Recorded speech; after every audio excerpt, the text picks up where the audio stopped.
Hay una oración que está basada en unas oraciones y devocionales puritanos que nos habla de lo que es la grandiosa obra de nuestro Señor Jesucristo. Y en esa oración se dice lo siguiente: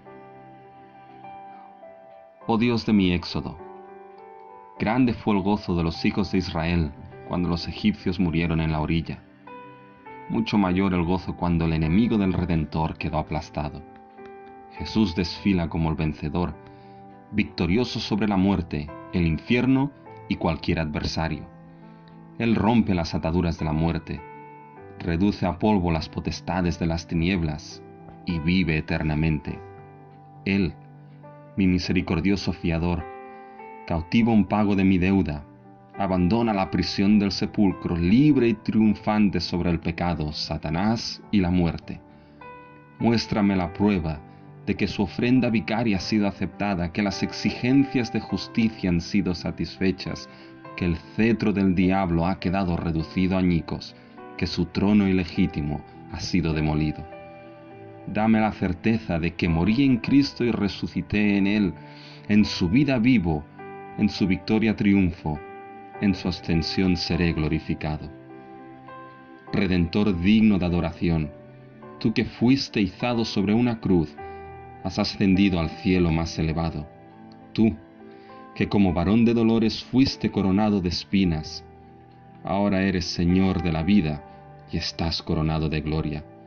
En un tiempo no hubo vergüenza más profunda que la tuya, tormento más amargo, ni muerte más cruel.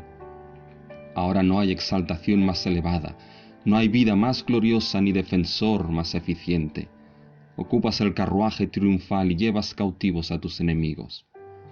¿Qué más podría hacer de lo que tú has hecho? Tu muerte es mi vida, tu resurrección, mi paz, tu ascensión, mi esperanza, tus oraciones, mi consuelo.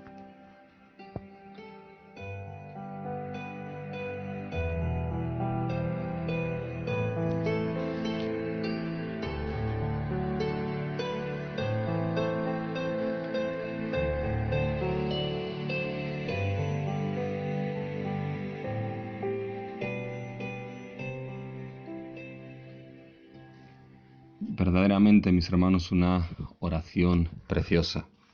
Una oración que nos describe lo que es la obra suprema de nuestro Señor Jesucristo. Una oración que acaba diciendo: tu muerte es mi vida, tu resurrección, mi paz, tu ascensión, mi esperanza, tus oraciones, mi consuelo. Fíjense qué gloriosa y magnífica descripción de lo que es la obra de Cristo. Su muerte en la cruz es nuestra vida, su resurrección es nuestra paz, la ascensión a la diestra de la majestad es nuestra esperanza, y las oraciones, la continua mediación de Cristo Jesús a la diestra del Padre, es nuestro consuelo. La verdad es que la obra de nuestro Señor Jesucristo es una obra maravillosa, y muchos de los himnos a lo largo de la historia de la Iglesia pues recogen lo que es la grandiosidad, la magnificencia, lo glorioso de lo que es la obra redentora de Cristo Jesús. Y hay un himno que es bien clásico, un himno que nos dice que junto a la cruz do Jesús murió nuestro Salvador. Y aunque el himno que vamos a escuchar es ese himno clásico, tiene una letra un tanto distinta a cómo lo conocemos nosotros, pero el mensaje básicamente es el mismo. Cristo es aquel que murió en la cruz y Cristo es la fuente de salvación y vida eterna para todo aquel que en él cree.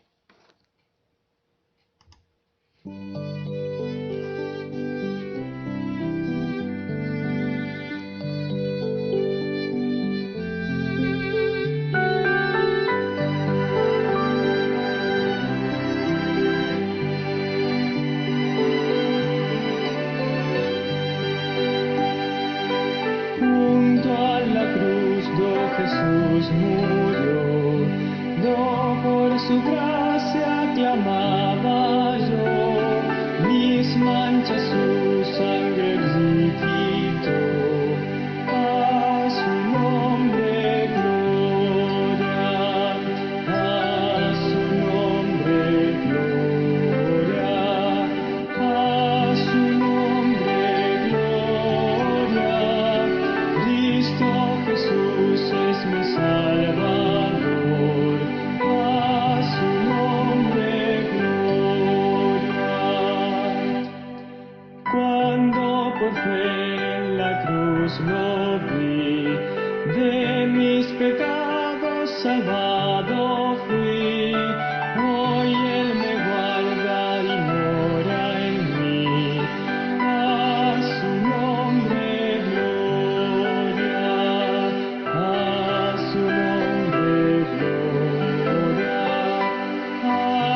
su nombre gloria. Cristo Jesús es mi Salvador. A su nombre gloria. Fuente preciosa de salvación, gozo en ti haya mi corazón. En ti Jesús salva y da perdón. A su nombre gloria. A su nombre gloria. A su nombre gloria. Cristo Jesús es mi Salvador. A su nombre gloria. Ven a esta fuente, oh pecador, ponte a los pies de tu Salvador, te colmará de su santo amor. A su nombre gloria, a su nombre gloria, a su nombre gloria. Cristo Jesús es mi Salvador. A su nombre gloria. Y así sea, mis hermanos. Solamente el nombre de Cristo es aquel que tiene que recibir la gloria, la honra y el honor por algo muy concreto y claro, porque únicamente es en el nombre de Cristo Jesús donde hay salvación. Y el apóstol Pablo lo tenía claro cuando lo escribió a los romanos. Escribiendo a los romanos les dijo lo siguiente: «Mas, ¿qué dice? Cerca de ti está la palabra en tu boca y en tu corazón. Esta es la palabra de fe que predicamos, que si confesares con tu boca que Jesús es el Señor y creyeres en tu corazón que Dios le levantó de los muertos, serás salvo. Porque con el corazón se cree para justicia, pero con la boca se confiesa para salvación. Pues la Escritura dice: todo aquel que en él creyere no será avergonzado. Porque no hay diferencia entre judío y griego, pues el mismo que es Señor de todos es rico para con todos los que le invocan. Porque todo aquel que invocare el nombre del Señor será salvo». Por eso, mis hermanos, este himno, a su nombre, gloria. Al nombre de Cristo, gloria. Al nombre de aquel que es el único nombre que ha sido dado a los hombres en el cual se encuentra salvación. Al nombre de Cristo Jesús, sea gloria, honra y honor. Vamos a tener, mis hermanos, una palabra de oración. Nuestro Dios, venimos delante de ti y venimos, Señor, para darte la gloria, la honra y la alabanza. Gracias, Señor, porque fue por pura gracia, nuestro Padre Celestial, que verdaderamente pudimos acudir a Cristo Jesús, a ese fuente y manantial de salvación, a esa fuente y manantial de vida eterna. Oh, gracias te damos, Padre nuestro, porque sabemos que acudimos a Cristo no porque en nosotros hubiese ningún tipo de iniciativa, no porque en nosotros hubiese primeramente el deseo. Acudimos porque tú fuiste aquel que con cuerdas de amor nos atrajiste. Gracias por ese corazón que cambiaste en nosotros, ese corazón de piedra que lo cambiaste en carne. Gracias, Señor, por esa nueva voluntad y nueva capacidad que pusiste en nosotros. Gracias, Padre nuestro, por el don de la fe que nos diste. Porque el día entonces que fuimos llamados, oh Señor, respondimos en esa nueva voluntad, respondimos con esa nueva capacidad, respondimos con ese don de la fe que por gracia nos fue dado, y acudimos allí, a los pies de la cruz. Acudimos para contemplar aquel que es nuestro Señor, aquel que es nuestro Salvador. Acudimos a esa fuente de vida eterna y salvación que fluye de Cristo Jesús. Gracias, Señor, porque creímos en el nombre de Jesucristo para salvación y vida eterna. Por eso, Señor, a su nombre damos gloria. Por eso, Dios Trino, tú que obraste nuestra salvación y nuestra redención, la obraste y la aseguraste de principio a fin y la sigues manteniendo hasta que llegamos a la gloria eterna. A ti te damos la gloria, la honra y la alabanza. Recibe en el día de hoy, nuestro Dios, lo que es nuestra adoración, en espíritu y verdad. Recíbela como este olor fragante, como esta ofrenda fragante delante de ti, para que tu nombre sea exaltado. Y oramos todas estas cosas y pedimos todo esto en el nombre de nuestro Señor Jesucristo, en el nombre de tu Hijo unigénito, aquel en quien tú, Padre, tienes complacencia. En el nombre de Cristo oramos. Amén. Bien, hermanos, si yo ahora les pregunto, ¿qué es lo que sucedió entre la crucifixión de Cristo y la resurrección de Cristo Jesús? Fíjense que cuando recordamos en esta semana lo que es la obra de Cristo, solemos evidentemente recordar lo que es la cruz, la muerte de Cristo en la cruz, y bien hacemos en recordarlo, y solemos evidentemente recordar lo que es la gloriosa y victoriosa resurrección de nuestro Señor Jesucristo. Pero sabemos que entre la cruz y la resurrección diversas cosas pasaron. Ahora mi pregunta es, si yo les digo, ¿qué sucedió entre la cruz y la resurrección? ¿Qué es lo que me responderían? Y fíjense que hay un evangelio que nos describe y nos narra precisamente una serie de eventos que sucedieron después de la crucifixión y antes de la resurrección. Y son unos eventos que aparecen narrados en el Evangelio de Mateo. Mateo es el único de los 3 evangelios sinópticos que nos narra algo que sucedió después de que Cristo fuese crucificado y antes de que Cristo resucitase. Y fíjense que esto lo encontramos en el Evangelio de Mateo, en el capítulo 27, y en los versículos precisamente del 62 al 66. Así que abran sus Biblias en el Evangelio de Mateo, capítulo 27, del versículo 62 al versículo 66. Y leeremos aquí esos acontecimientos que se produjeron entre la crucifixión y la resurrección, después de que Cristo fuese crucificado y antes de que Cristo resucitase. Y fíjense, esto es lo que la Escritura nos dice en Mateo 27, empezando en el 62. Al día siguiente, que es después de la preparación, se reunieron los principales sacerdotes y los fariseos ante Pilato, diciendo, Señor, nos acordamos que aquel engañador dijo, viviendo aún, después de 3 días resucitaré. Manda pues que se asegure el sepulcro hasta el 3er día, no sea que vengan sus discípulos de noche y lo hurten y digan al pueblo, resucitó de entre los muertos, y será el postrer error peor que el primero. Y Pilato les dijo, ahí tenéis una guardia, id y aseguradlo como sabéis. Entonces ellos fueron y aseguraron el sepulcro, sellando la piedra y poniendo la guardia. Fíjense, mis hermanos, que esos acontecimientos parecen en cierta manera como un tanto irrelevantes, pero como bien sabemos, nada de lo que ha quedado registrado por inspiración en la Biblia, nada es irrelevante. Y todo tiene una razón de ser.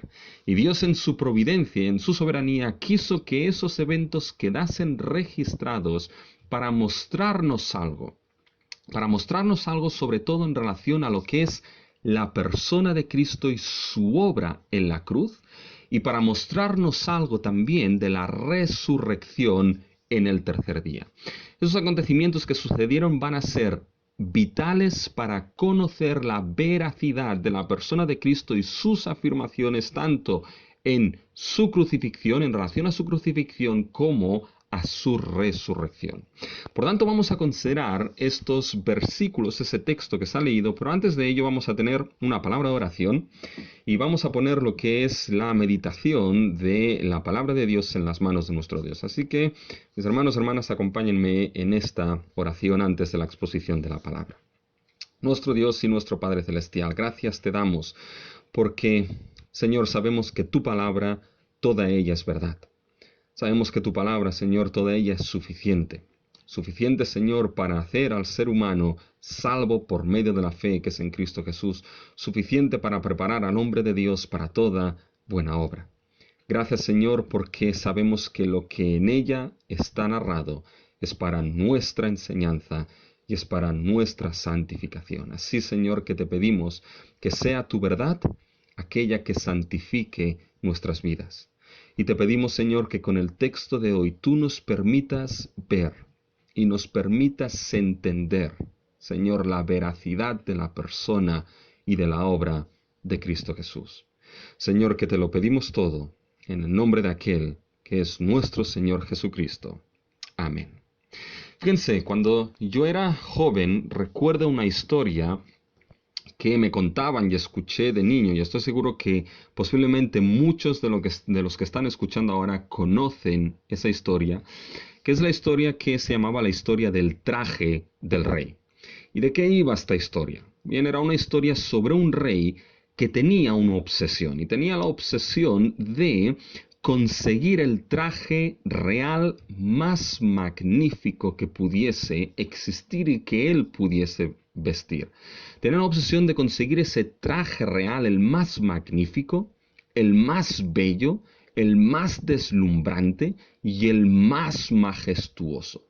Por tanto, ¿qué es lo que hizo el rey para conseguir ese traje? Bueno, pues fue pasando un sastre tras otro para ver cuál era el mejor traje y más majestuoso que se le podía dar al rey. Así que sastre tras sastre pasó por el rey, presentándole los trajes más bellos, los trajes más hermosos, los trajes más deslumbrantes. Pero ninguno de esos trajes, ninguno de ellos era del agrado del rey. Ninguno lo fue. Y obviamente eso tuvo consecuencias para todos y cada uno de esos sastres que fueron pasando, porque cada uno de los sastres que pasó y que sus vestidos y trajes fueron rechazados, cada uno de esos sastres fue perdiendo la cabeza. Pero llegó un día en que las cosas cambiaron. Llegó un día en que un sastre se presentó delante del rey. Y el sastre le dijo al rey: yo te haré el traje más bello que jamás hayas visto. Yo te daré el traje más majestuoso y esplendoroso que jamás hayas visto. Un traje digno de un rey como tú. Un traje de la sabiduría y la estatura de un hombre como usted, mi majestad. ¿Qué es lo que dijo el rey? Lo tuvo clarísimo. El rey le dijo: así sea. Así que, antes de ver el traje, ¿qué es lo que hizo el rey? Bueno, lo que el rey anunció es que cuando tuviese ese traje se haría un desfile por medio de la ciudad para que el pueblo pudiese contemplar el majestuoso y precioso traje del rey. Así que fue convocado todo el pueblo para ver ese majestuoso traje en ese desfile del rey. Bien, el día llegó y se presentó el sastre. Y se presentó el sastre y le dijo al rey: majestad, quítese toda la ropa para que pueda ponerse el traje. Así que es precisamente lo que el rey hizo. Se quitó toda la ropa y el sastre le dije: ahora su majestad cierre los ojos y verá el magnífico traje que le he hecho. Así que el rey cerró los ojos y el sastre puso delante del rey un espejo. Y el sastre le dijo al rey: majestad, abra los ojos.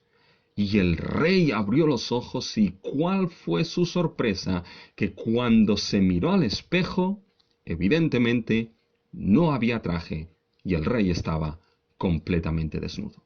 Ahora bien, un rey de esa estatura evidentemente no podía haberse engañado de esta manera, y era tal la necedad y la poca comprensión y el gran orgullo que tenía el rey, que pensó que estaba vestido con el traje más majestuoso y el traje más maravilloso de todos. No fue capaz de ver ni fue capaz de entender, y creía que estaba vestido con el traje de majestad. Así que salió a la calle en el gran desfile para que el pueblo contemplase lo que era precisamente ese traje.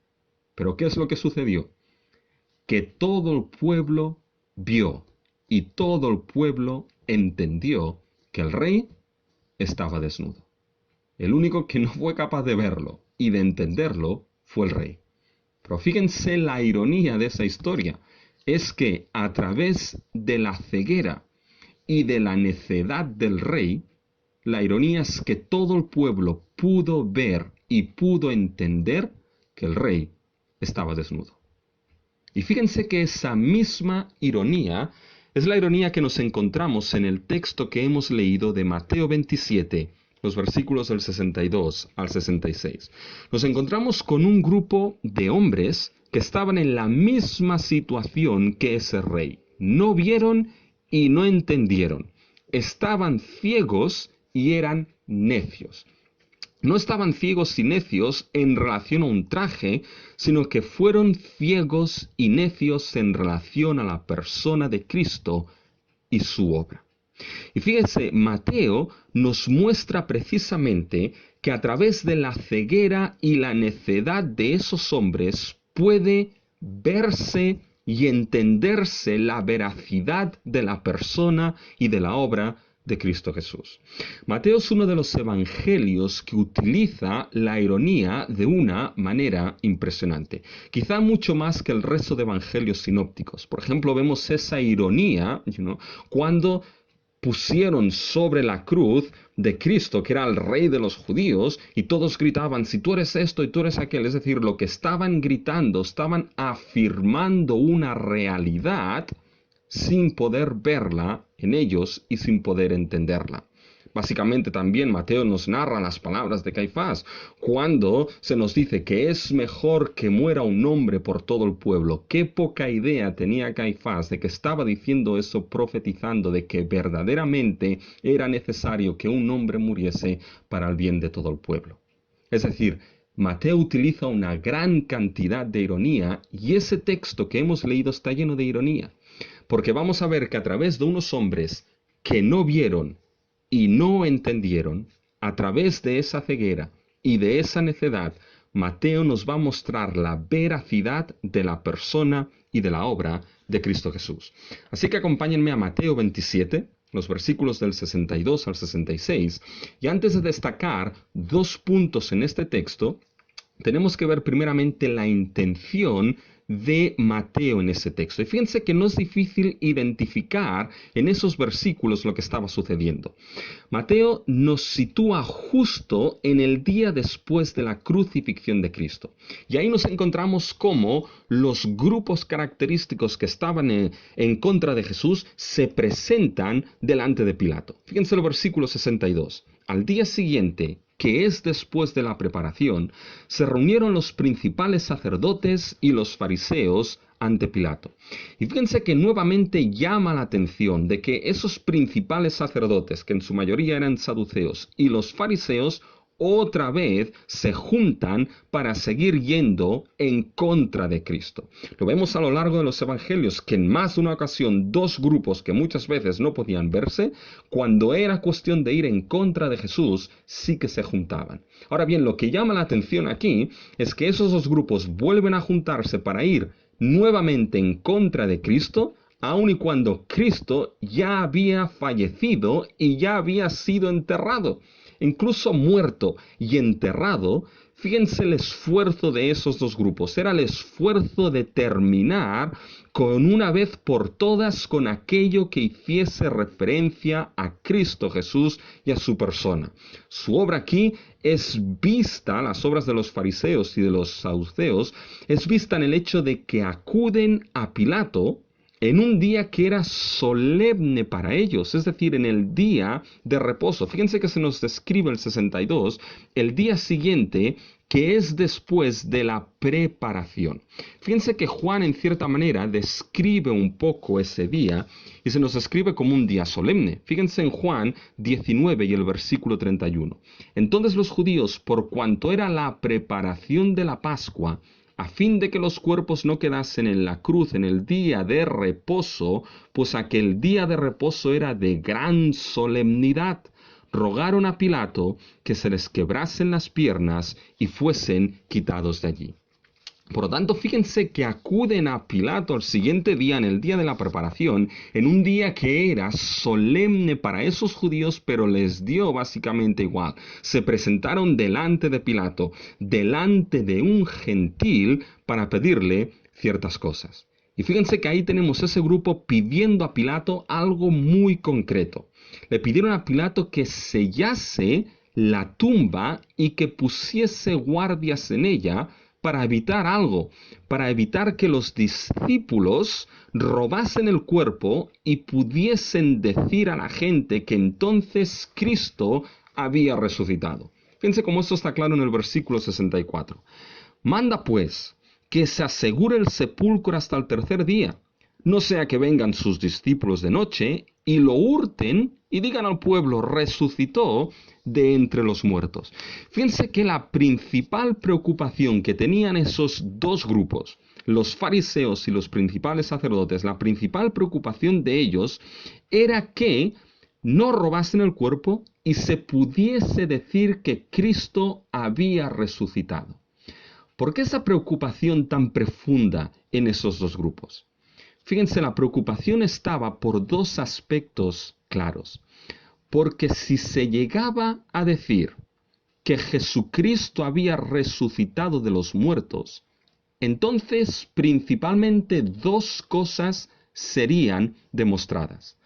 La primera sería demostrado que Cristo era verdaderamente quien clamó, que dijo que era el Hijo de Dios, el Mesías, el ungido. Si se decía que Cristo resucitaba, entonces todo lo que él había dicho acerca de su persona venía confirmado, porque no puede olvidarse que la persona de Cristo no puede nunca separarse de su obra en la cruz y la resurrección. Por lo tanto, si se decía que Cristo había resucitado, quedaba confirmado las afirmaciones en relación a la identidad de Cristo. Quedaba confirmado entonces que Cristo era quien era que había dicho. Y después quedaba confirmado una segunda cosa. Y es que se demostraría que la obra de Cristo Jesús sería una realidad verdadera. Es decir, que la obra que Cristo había realizado en la cruz quedaría confirmada, sellada y vindicada si Cristo había resucitado de los muertos.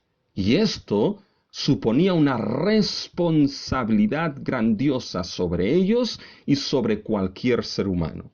Si la obra de Cristo en la cruz quedaba vindicada por la resurrección y esa obra de Cristo en la cruz era verdad, eso implicaba entonces una gran responsabilidad en el ser humano y aquellos fariseos y saduceos de reconocimiento y de aceptación de lo que en la cruz había sucedido. Y eso, mis hermanos, no podía darse. Aquellos fariseos y saduceos no podían permitir que eso se diese. No podía permitirse que aquel Jesús de Nazaret se atribuyese o se le confirmase como Señor, como Mesías, como Salvador. No podía ser esto porque lo consideraban como ¿qué? Fíjense cómo lo consideraban en el versículo 63, diciendo, Señor, nos acordamos que aquel engañador dijo, viviendo aún. Desde su punto de vista, Cristo era simplemente un engañador. Y si se decía entonces que Cristo había resucitado, quedaba confirmado todo lo que él había dicho y todo lo que él había hecho. Y desde su punto de vista no podían tolerar que eso se afirmase de un engañador desde su punto de vista. Pero ¿saben qué?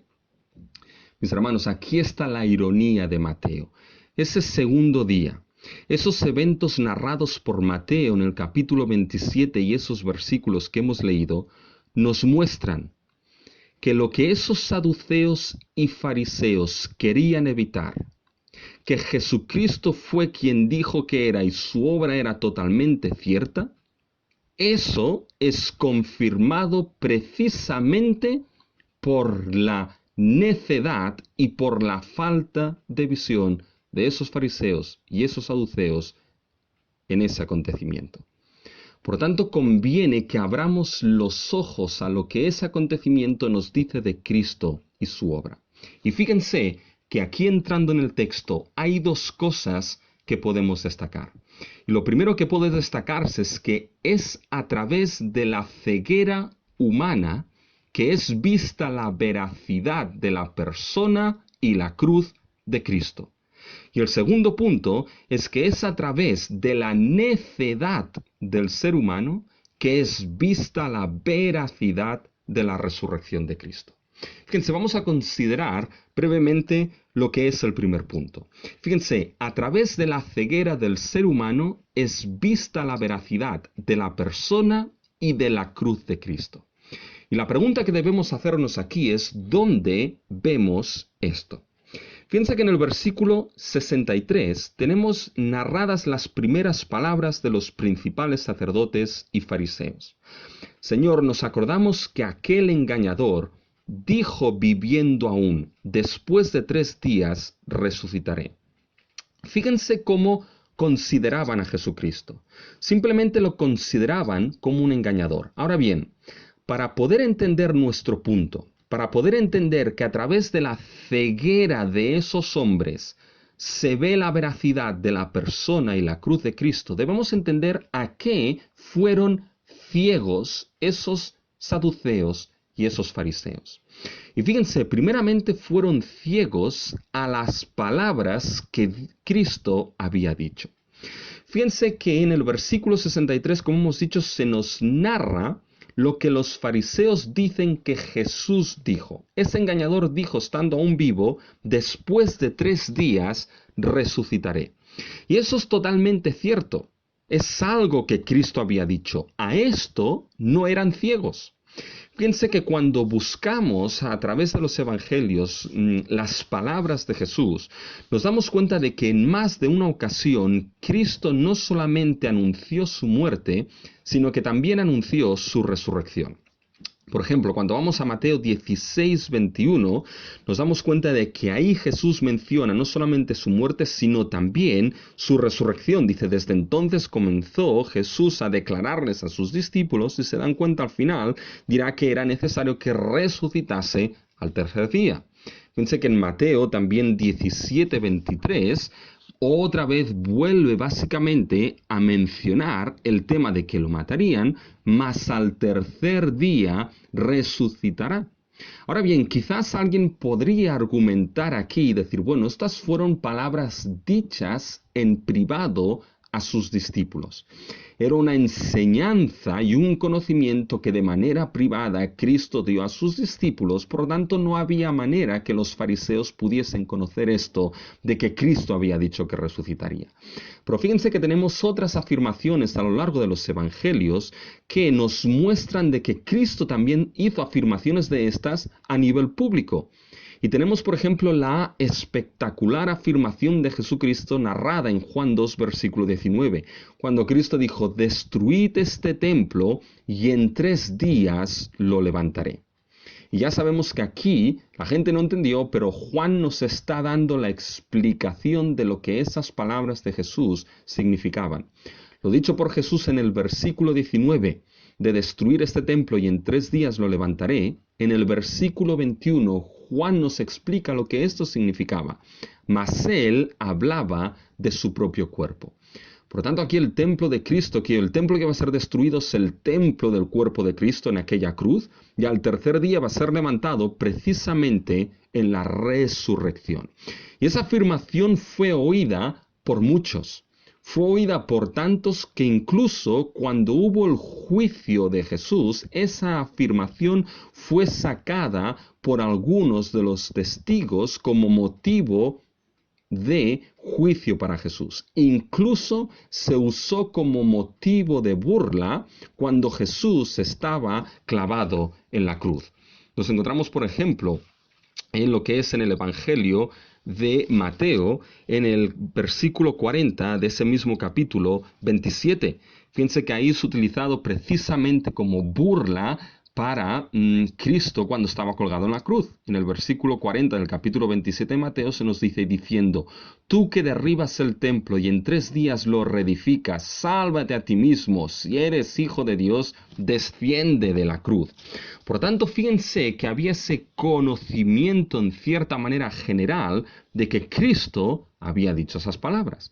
Y por lo tanto los fariseos y los saduceos sabían esto, sabían que Cristo había afirmado que al tercer día resucitaría. Pero ¿saben qué? Todo y saberlo eran ciegos a las palabras que verdaderamente Jesús había dicho. Y no eran ciegos únicamente porque no las creyeron. Fueron ciegos porque vieron esas palabras de manera parcial. Porque fíjense que no fueron capaces de entender que todo lo que Cristo dijo acerca de su obra no era solamente lo que ellos habían dicho a Pilato. Fíjense que a Pilato le dijeron: recordamos que ese engañador dijo que resucitaría al tercer día. Pero fíjense, como todos los textos que hemos leído sobre la resurrección o que hemos mencionado sobre la resurrección, todos ellos unen ese acontecimiento de la resurrección con la muerte de Cristo Jesús. En este caso, fíjense que ambos acontecimientos componen la obra de Jesucristo. Crucifixión y resurrección van siempre de la mano. Una no puede entenderse sin la otra. Cuando Jesús está hablando en Juan 10, en los versículos 17 y 18, dice: por esto me ama el Padre. ¿Por qué? Dice: porque yo pongo mi vida por las ovejas, y así como tiene autoridad para ponerla, nadie se la quita, Cristo la pone, tiene autoridad para volverla a tomar.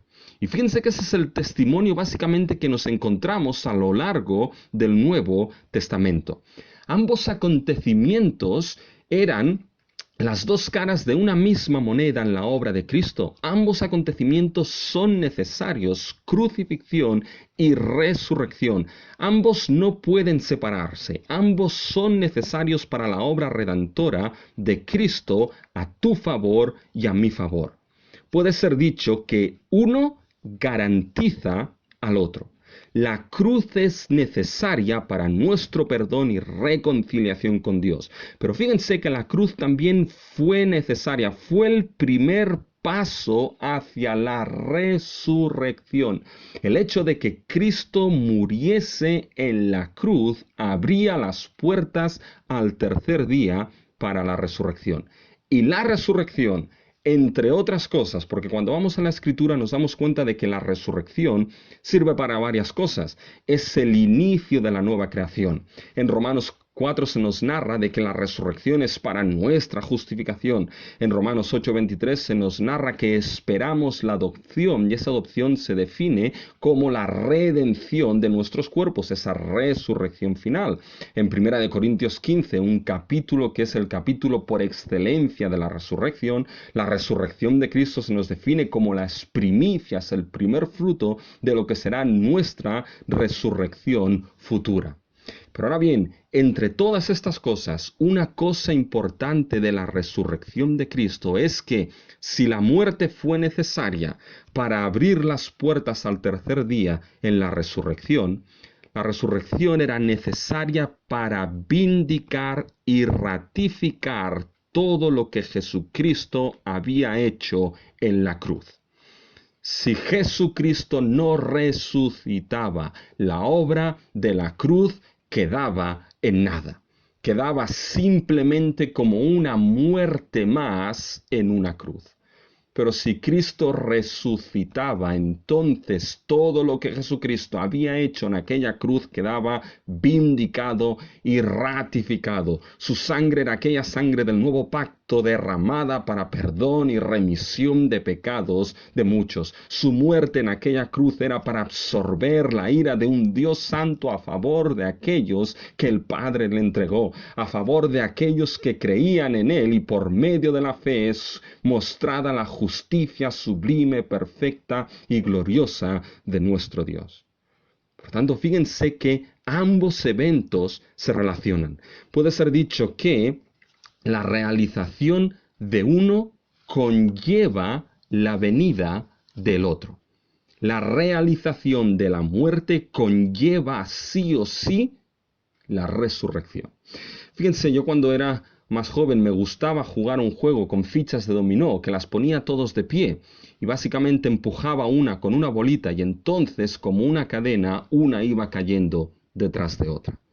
Fíjense que esto en cierta manera es así. La crucifixión abrió las puertas a la resurrección y la resurrección ratificaba y vindicaba precisamente toda la obra de la cruz. Y esos fariseos y saduceos no vieron y no entendieron la totalidad de esas palabras. Cristo no solamente había dicho que resucitaría, sino que primeramente moriría para que eso se diese. No vieron y no entendieron. Pero nosotros por su ceguera vemos y entendemos algo. Por la ceguera de ellos nosotros podemos ver y entender que ambos eventos eran necesarios. La muerte de Jesucristo abrió las puertas a su resurrección. Pero fíjense, esta ceguera, mis hermanos, se produce en otro aspecto. No solamente fueron ciegos a lo que eran las palabras de Cristo, sino que fueron ciegos a los mismos acontecimientos que se dieron. Fíjense, estos 5 versículos están situados justo después de la crucifixión y justo antes de la resurrección. Es decir, es en ese segundo día. Y en ese segundo día los sacerdotes y los fariseos quisieron facturar y terminar lo que para ellos había sido su gran victoria. La crucifixión, ahora sellando la tumba para siempre, ¿ya? La realidad entonces es que tenían ellos la visión tan ciega de que se pensaban que habían precisamente triunfado de una manera total. Para ellos sería esa gran victoria. Cuando gritaron crucificarle, gritaron una vez todas estas cosas y ya pensaban que con esa muerte de Cristo Jesús, ¿saben de qué se habían liberado? Se habían liberado de aquel engañador. Se habían liberado de aquel que se autoproclamaba Mesías. Se habían liberado de aquel que decía que era el Hijo de Dios. Y ahora, sellando la tumba, ahora sellaban esa obra de una vez por todas. Podían volver ya a tener su esperanza mesiánica como judíos. Podían volver a imaginarse el Mesías y el Cristo que ellos esperaban. Fíjense que fueron ciegos a los acontecimientos porque primeramente habían sido ciegos a la palabra de Cristo. Cristo había dicho que moriría, que sería llevado a Jerusalén en aquella cruz. Y por sus gritos quedó crucificado en aquella cruz, pero no lo entendieron como parte de las palabras que Cristo había dicho, sino que lo entendieron como su gran victoria. La gran victoria de los fariseos y saduceos. Y ahora podían volver a formarse su propia imagen del Mesías. Y saben que, mis hermanos, fueron bien ciegos a esos acontecimientos. Y nosotros podemos ser también bien ciegos cuando miramos a Cristo con nuestros ojos y no con los ojos de las Escrituras. Porque el Cristo que debe conocerse, el Cristo que debe entenderse, el Cristo que debe buscarse por la gracia de Dios, es el Cristo que aparece reflejado en las Escrituras. Es el Cristo que aparece descrito, presentado y revelado en la Biblia, con todos sus hechos, milagros, cruz, resurrección y con todas y cada una de sus palabras. Fíjense, fueron ciegos, no vieron más allá de sus narices en este acontecimiento. Y ahora, como esa ceguera a la palabra de Cristo y a los acontecimientos, fíjense como esa ceguera a lo que Cristo dijo y a los acontecimientos de la cruz que habían sucedido, fíjense como ahora a través de esa ceguera puede verse la veracidad de Cristo y de la obra de la cruz. ¿Y cómo se muestra esa veracidad? Fíjense, mis hermanos, déjenme que se lo ponga todo junto. Fíjense, el día anterior gritaron, crucificadle, crucificadle. Y cuando lo hicieron, fíjense lo que se cumplió. cuando gritaron sin saberlo, crucificadle, crucificadle, cuando todo el pueblo gritó esto, instigado por esos fariseos y saduceos, cuando gritaron crucificad a Cristo, lo que se cumplió, mis hermanos, es las primeras palabras de Cristo Jesús de que Él pondría su vida. Y ellos no vieron y no entendieron esto, pero por su ceguera nosotros vemos y entendemos que lo que allí sucedió no es primeramente lo que los saduceos y fariseos querían, sino lo que allí sucedió es que se cumplió lo que había sido anunciado por las Escrituras. Lo que allí sucedió es que se cumplió lo que Cristo ya había dicho que sucedería, que Él entregaría su vida por sus ovejas. Mis hermanos, no olviden que la palabra de Cristo fue crucifixión y resurrección.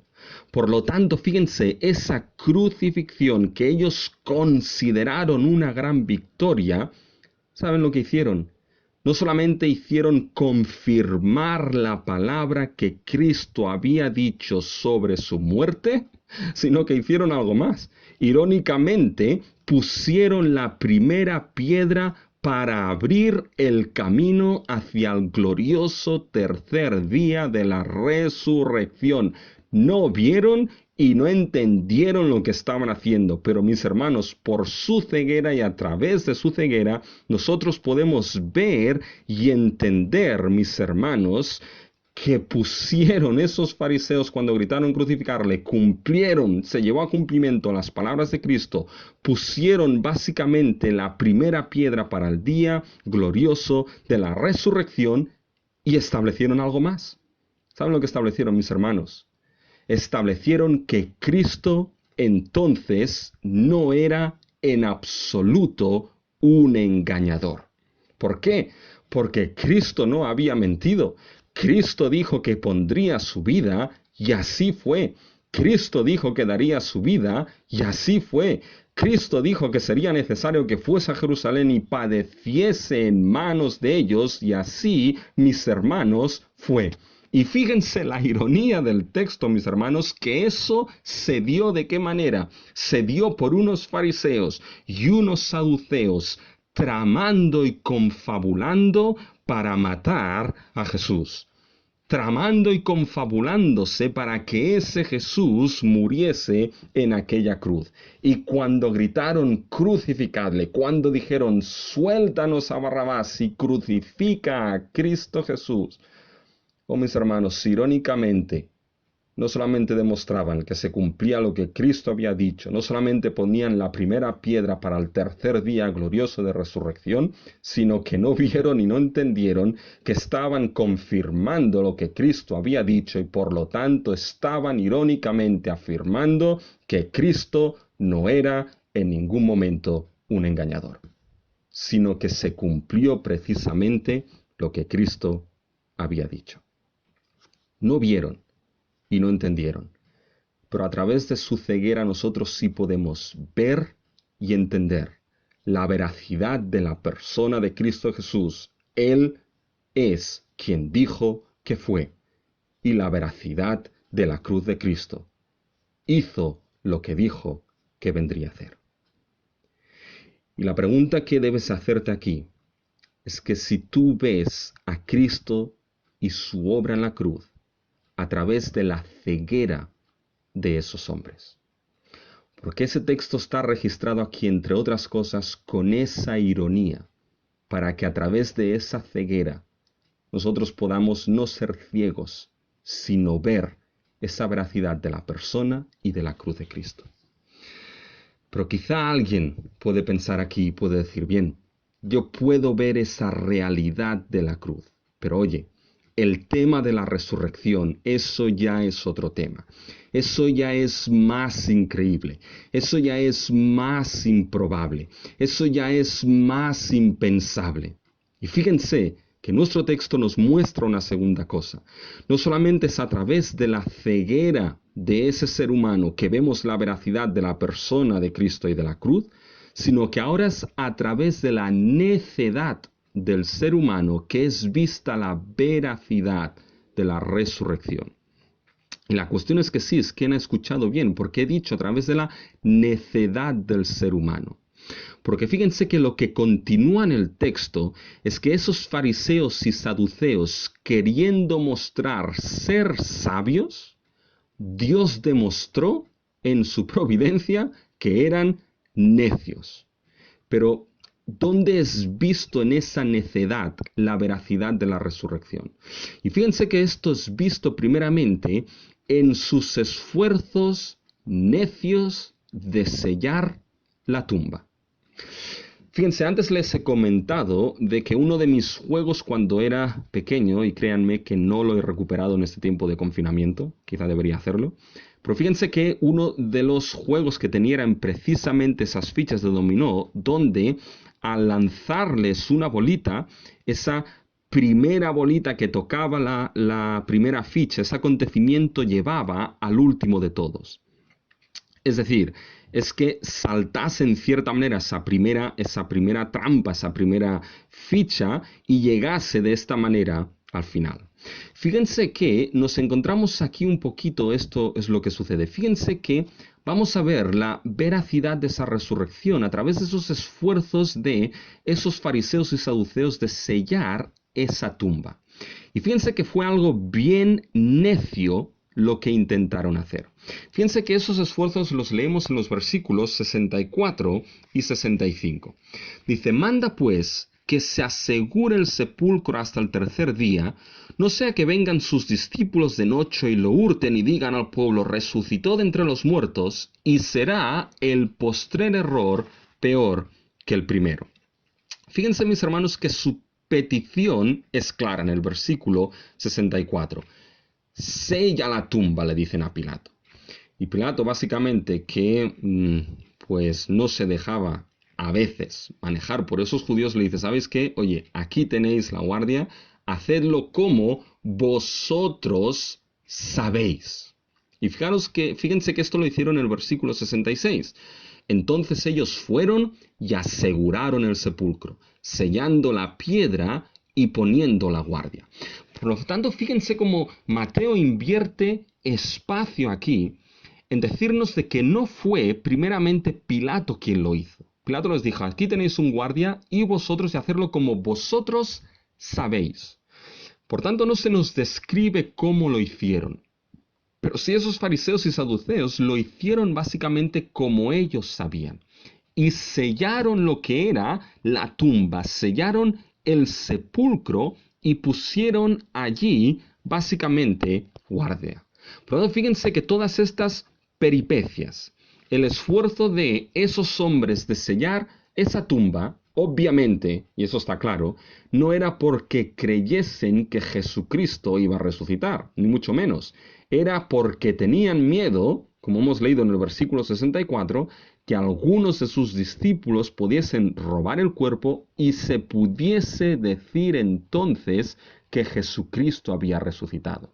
Porque como hemos dicho al principio, si eso sucedía, entonces se confirmaba que Jesús era quien dijo que era, entonces se confirmaba lo que era la muerte de Cristo en la cruz y su significado, y eso por lo tanto suponía un gran problema para esos fariseos.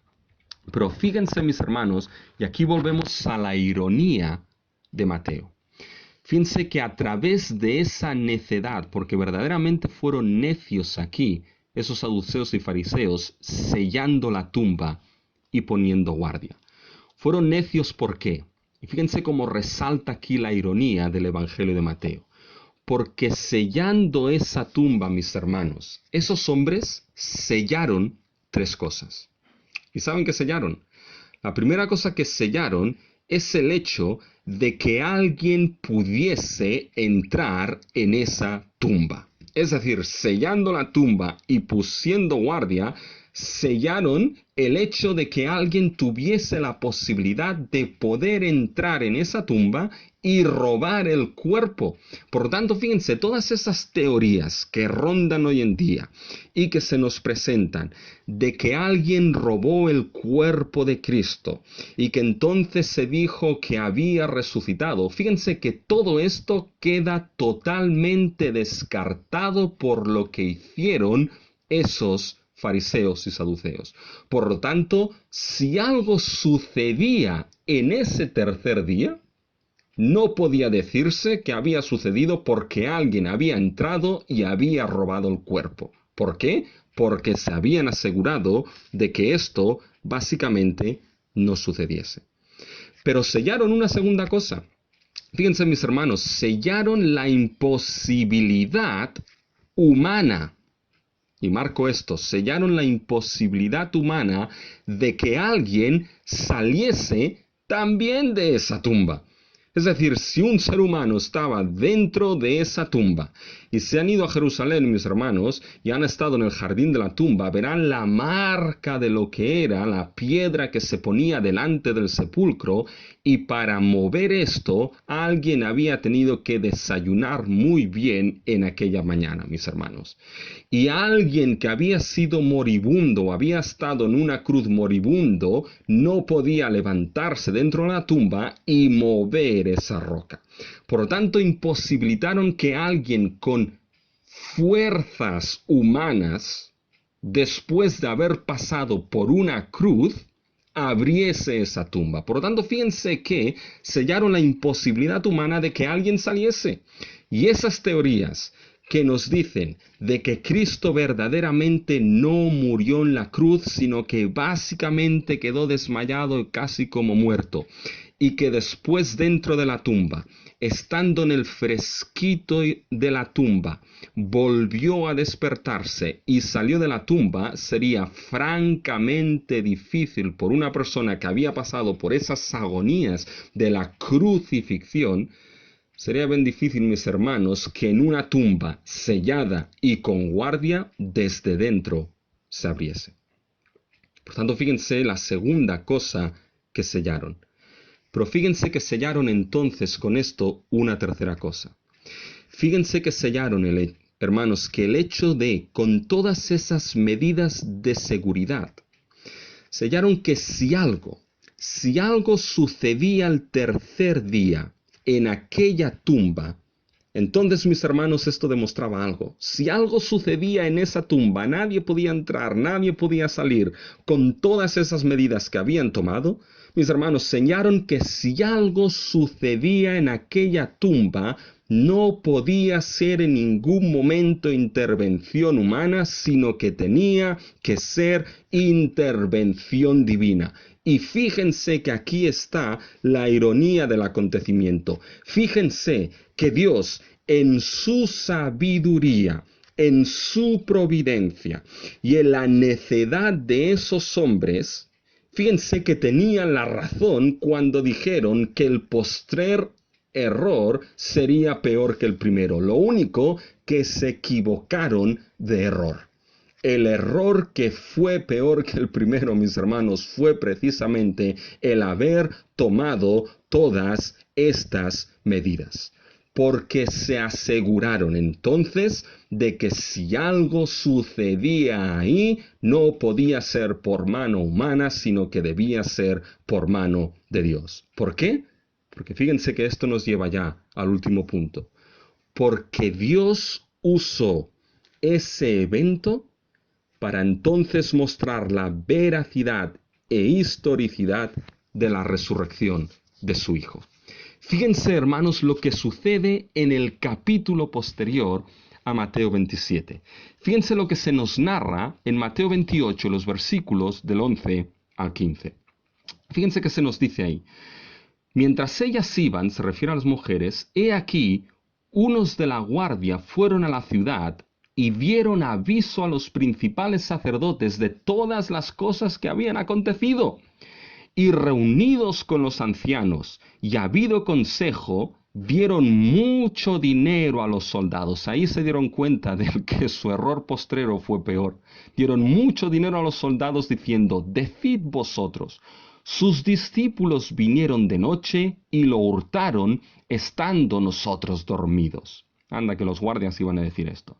Y si esto lo oyere el gobernador, nosotros le persuadiremos y os pondremos a salvo. Y ellos, tomando el dinero, hicieron como se le había instruido. Y fíjense ahora la parte final del versículo 15. Este dicho se ha divulgado entre los judíos hasta el día de hoy. Por lo tanto, mis hermanos, esos soldaditos no quedaron tan callados. Pero fíjense que ahora esos fariseos y esos saduceos fueron cogidos en su propia trampa. Piensen en la ironía, mis hermanos. Si no hubieran hecho todas esas peripecias, si no hubiesen establecido todas esas medidas de seguridad, mis hermanos, si no hubiesen sellado la tumba, entonces quizás hubiesen podido decir que uno de sus discípulos había robado lo que era el cuerpo. Quizás hubiesen incluso podido decir de que Cristo verdaderamente no había muerto en la cruz, sino que se había despertado y medio moribundo había salido de aquella tumba. Pero fíjense, mis hermanos, que habiendo sellado la tumba y habiendo puesto guardia en ellos, mis hermanos, por esa necedad, se confirma que lo que sucedió en el tercer día no fue en ningún momento obra de los discípulos, obra de esos guardias, sino que fue obra del Dios Padre diciendo a su Hijo que se levantase de la muerte. Fue obra de Dios levantando a su Hijo de entre los muertos, resucitado, victorioso y como el inicio de la nueva creación. Fíjense que en su soberanía y providencia Dios permitió que esos necios actuasen de esa manera y con esa necedad Dios la usó para demostrar entonces que la resurrección fue una resurrección real, verdadera, histórica y obrada por la mano de Dios. Fíjense, hermanos, que ahora esa tumba sin sellar, mis hermanos, era evidencia, testigo, testimonio de que la resurrección de Cristo fue una resurrección real. Por lo tanto, fíjense la gran ironía, mis hermanos, que se nos presenta aquí. Y es que a través de la necedad de esos hombres, podemos contemplar bajo la providencia y soberanía de Dios la gran sabiduría de Dios en esos acontecimientos y la veracidad de la resurrección de su Hijo el tercer día. Algo que esos soldados con mucho dinero no pudieron callar. Y aquí fíjense qué es lo importante. Si con la ceguera debes preguntarte, a través de la ceguera, ¿qué de esos hombres, qué ves de Cristo y de su cruz? A través de esa necedad, ¿qué ves y qué contemplas de la resurrección de Cristo Jesús? Y saben que todo el mundo, y debes saber que todo el mundo está ciego a esos eventos. Y se necesita la gracia de Dios para que la ceguera del entendimiento sea despertada para poder contemplar que Cristo es el Hijo de Dios y para que creyendo en su nombre tengamos vida eterna. Se necesita de la gracia de Dios para que el Dios que desde la creación dijo sea la luz y la luz brilló en medio de las tinieblas, diga esto en tu vida para que contemples la gloria de Dios en la faz de Jesucristo. En ese Jesucristo que es el Hijo de Dios, que murió en la cruz para perdón de pecados y resucitó victorioso para la justificación de los suyos y la adopción y redención final. ¿Qué ves a través de la necedad de esos hombres? Y quiera Dios, mis hermanos, que nosotros, aquellos que por la gracia de Dios hemos creído en Él, podamos verdaderamente contemplar a nuestro Dios a través de esa cruz y esa resurrección de nuestro Señor Jesucristo. Y quiera Dios en su gracia, que Él te ilumine para que puedas contemplar a Dios en la faz de nuestro Señor Jesucristo.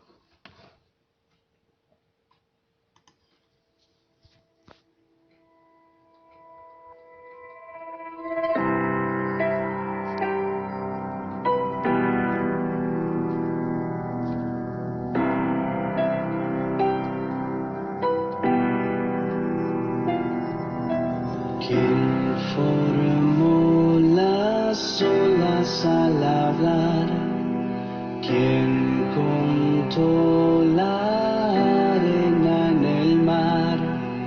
Reyes, pueblos tiemblan a su voz, la creación le rinde adoración. Contempla a Dios, en su trono está, venid y adorarle. Contempla al Rey, nadie es como él, venid y adorarle.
Oh sí, Dios nuestro, venimos delante de ti. Señor nuestro, tú que eres el Rey de Reyes y Señor de Señores. Y te alabamos porque es sorprendente ver, Señor, tu sabiduría. como tú, Señor, has establecido los objetivos perfectos en ese plan de redención y los medios perfectos para llevarlos a cabo, Señor. Qué maravilloso, Señor, es observar esa providencia divina que incluso llegó a utilizar la ceguera y la necedad de hombres como nosotros para llevar a cabo su plan de salvación. Gracias te damos, Señor, porque todo lo controlaste, todo lo llevaste para que esa cruz se diese a cabo. Señor, tú convertiste una cruz de vergüenza, una cruz, Señor, a la que nadie quería mirar, una cruz, Señor, donde nadie encontraba deseo y estima. Tú convertiste esa cruz en el altar último del día último de expiación. Y ahí el Cordero de Dios, tu Hijo, el Cordero perfecto, expió nuestro pecado, propició tu ira, y tu justicia fue manifestada por medio de la fe a todo aquel que cree, declarando: perdonados sois, declarados justos. Gracias, Señor, te damos, porque convertiste una tumba, un lugar de muerte, lo convertiste en vida, resucitando el tercer día como victorioso y ascendiendo al cielo para sentarte, Señor Jesús, a la diestra de la majestad, para interceder continuamente por aquellos que somos tu pueblo. Hoy gracias, Señor, porque en medio de la necedad y de la ceguera de esos hombres, todo eso se confirmó y se llevó a cabo. Señor, solamente te pedimos que no seamos ni ciegos ni necios a esto que tú has obrado. Y si hay alguien que todavía no ve y alguien que todavía no entiende, tú que eres el Dios de salvación, o tú puedas dar entendimiento, puedas disipar esa neblina de ceguera para que vean y entiendan y hayan salvación en Cristo Jesús. Señor, te alabamos, Dios nuestro, y ahora pedimos que tú seas aquel que bendiga a tu pueblo y que podamos seguir dándote la gloria y la honra como nuestro Dios y como nuestro Rey. En el nombre de Cristo Jesús. Amén.